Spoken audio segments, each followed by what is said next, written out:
Did you ever say to yourself, I wish that I might never again be afraid of anything? Or have you met someone who had such a deep calm and peace that you have thought, how I wish that I might be like that person? Did you ever in some still moment feel as though you could almost reach out and touch something that would make you whole, happy, and complete? I know you have, and I'm sure that everyone else has. We are all alike because we are all human beings. You share this feeling with every other person, and you instinctively know that there is something you ought to be able to tune into which could make everything right, not only for yourself, but for others and for the whole world. It is said that Jesus, walking through the multitudes, diffused a healing power which touched people into wholeness by its divine presence. His command stilled the wind and wave. His knowledge of spiritual law fed thousands. His consciousness of peace calmed the troubled mind. His love was a healing balm to the sick. Have you asked yourself, why can't I perform these same miracles? Why can't I live a life of magic? I believe everyone has. We do not know how Jesus acquired his wonderful faith, but he must have had moments of doubt and misgiving just as we all do. He must have experienced uncertainty just as you and I, but unlike most of us, he triumphed. He walked over the waters of doubt, the waves of confusion, and the tempest of fear. He said, in effect, if you wish to do what I'm doing, follow the few simple truths I've given you. I told you that the kingdom of God is at hand. You do not see it because your eyes are so filled with tears that you cannot see. Your ears are so dulled with confusion that you cannot hear. Your minds are so weighted down with doubt that you cannot understand. What was his remedy for all of this? Open your spiritual eyes. Listen with the inner ear. Open your minds. What is it that we are to open our eyes, our ears, and our minds to? What is it that we must see, hear, and understand? It is this. Life flows into everything through everything. It passes into every human event and translates itself through every human act. If you learn to think of life as flowing through your every action, you will soon discover that the things you give your attention to are quickened with new energy, for you are breathing the very essence of being into them. You can think yourself into being unhappy and depressed, or you can think yourself into being glad. Did it ever occur to you that you can also think yourself into being well, into being prosperous, that you can think yourself into success? Well, you can if you believe in the law of life and use it rightly, but you must learn to use it affirmatively. You must learn to identify yourself with your desires. Just as gravitational force holds physical objects in place, so there is another kind of force that operates on your thinking and tends to bring into experience those things which we hold in mind. This explains why faith is effective, because faith is an affirmative attitude of mind which uses the creative power of thought constructively. We can use the laws of nature consciously and decide what we want them to do for us, but we are not these laws. They are greater than we are. We may have implicit confidence in them because we know they will never fail. We know that when we plant a certain kind of seed, we will get a certain kind of plant.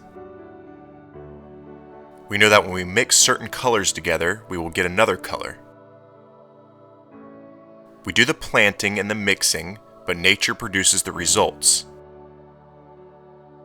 If we can keep these simple thoughts in mind and come to realize the creative power, or our thought is a power, that we take out of nature rather than put in, it'll be great help to us. We are surrounded by a law of mind, which acts on our thought. This is the security of our faith and the answers to our prayer. To Jesus, spiritual laws were just as real as physical ones are to us.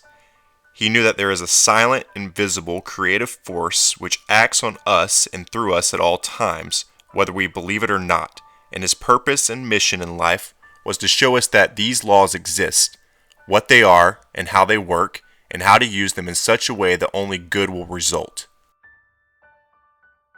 Jesus never said that it is wrong to be happy. He never intimated that God wishes us to be sick or poor. Quite the reverse. He used spiritual power for every conceivable purpose, for what we call small things as well as big things. And he said that everything he did was an example for us to follow, and that if we do, definite signs will follow our belief, our faith, and our acceptance. You must become the master of your own thinking. This is the only way you can realize freedom and joy. Therefore, you will have to turn your thoughts away from lack, want, and limitation, and let them dwell on good. Make yourself do this. Learn to think about what you wish to become. You are a thinking center in life, and the chief characteristic of the law of life is that it responds to thought. Your slightest thought sets up a vibration in it, sets its creative intelligence in motion, and causes it to create circumstances for you which will correspond to your thought. If you think of life as always bringing to you everything you need, you will have formed a partnership with the invisible which will prosper you in everything you do. If you think of the organs and the functions of your body as activities of life, then automatically you will benefit physically. The spiritual gifts which people have so earnestly sought after are not sore thing that God has withheld from man. Quite the reverse. They are something which man, in his ignorance, has withheld from himself. Life is not vindictive. It is not withholding anything from you. Every longing and yearning you have ever had, every secret desire of your soul, every constructive ambition you have ever had, is whispering of this life, assuring you that you are the one with it. You are a manifestation, a personification of it. You are a center where life, passing through you, becomes definite, distinct, unique individual. There is no one else like you in all the universe, and there never will be. If you'll take time daily to sense the presence of life within you, to believe in it, to accept it, it will not be long before the life which you have known will gradually disappear and something new will be born, a bigger, better, and more perfect you. You will pass from death into life, from lack and want into greater freedom, from fear into faith. From a sense of being alone, you will pass into the realization of oneness with everything, and you will rejoice in this oneness. There may be some who think that before they can accept this position, they must become profound philosophers, spiritual sages, or men of such deep scientific knowledge that they stand apart from the rest of the world. This is not true. What the wisest have known is only a little more than you and I know. They cannot answer your questions for you. You will have to answer them for yourself. Even the best man who ever lived could not live for you. You will have to live for yourself. You do not have to borrow power from anyone. Every man is some part of God, whether or not he knows it or believes it, but we hypnotize ourselves into thinking we are incomplete and imperfect. We identify ourselves with the fantastic pictures of our morbid dreams, but the ropes that bind us are ropes of sand. To understand that our faith is operated on by a natural law gives us the key to the situation. But it isn't enough just to believe in a principle. This is only the starting point. Principles have to be used if they're going to produce definite results for us, and whether the principles are physical, mental, or spiritual makes no difference. It isn't enough to say that faith can do anything, for most people already believe this. What we have to do is not only realize that faith can do things, we have to find out how faith is acquired, and then we have to use it for definite purposes. To merely state that you believe that God is all there is will not necessarily cause anything to happen.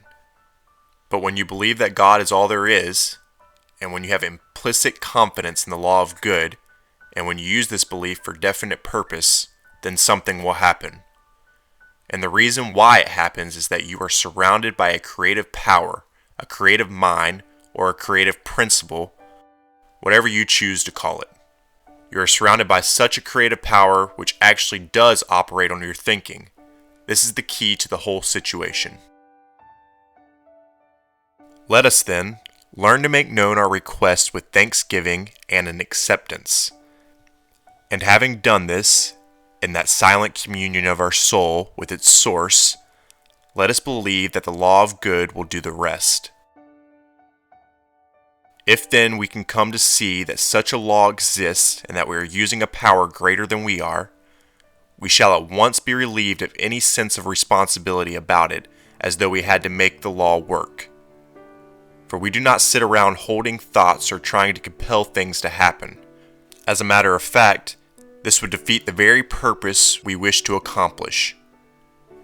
We can no more make the law of mind creative than we can compel an acorn to become a tree. We do not hold thoughts over acorns, nor do we visualize an oak tree. What we do is plant an acorn and let nature create the oak tree for us. This invisible force was real to Jesus. He had implicit faith in it, and because he did, all those things which have seemed so miraculous followed. He was a spiritual scientist who had come to understand that there is a universal principle of mind, a creative intelligence which acted on his faith and conviction. He could tell the paralyzed man to get up and walk, turn the water into wine, and multiply the loaves and fishes by a process which to him was just as natural as it would be for us to use any of the laws of nature with which we are familiar. He used a power which all people have, but which few people are aware of, and he plainly told his friends that they could do the same things. Some of his immediate followers did experience the same miraculous signs following their belief, and throughout the ages these signs have followed many people's belief. You are in a divine partnership with the giver of all life, God, the living Spirit, almighty and ever-present. Therefore, say to yourself, quietly but with deep conviction, I now accept my divine birthright. I now consciously enter into my partnership with love, with peace, with joy, with God. I feel the infinite presence close around me. I feel the warmth, the color, and the radiance of this presence like a living thing in which I am enveloped. I am no longer afraid of life. A deep and abiding sense of calm and of poise flows through me. I have faith to believe that the kingdom of God is at hand. It is right where I am, here, now, today, at this moment. I feel that there is a divine law of good which can, will, and does govern everything. Therefore, I feel that everything in my life that is constructive, everything in my thought that is life-giving, is blessed and prospered. It blesses everyone I meet. It makes glad every situation I find myself in. It brings peace and comfort to everyone I contact. I am united with everything in life, in love, in peace and joy. I know that the presence of love and life gently lead me and all others, guiding, guarding, sustaining, upholding, now and forever.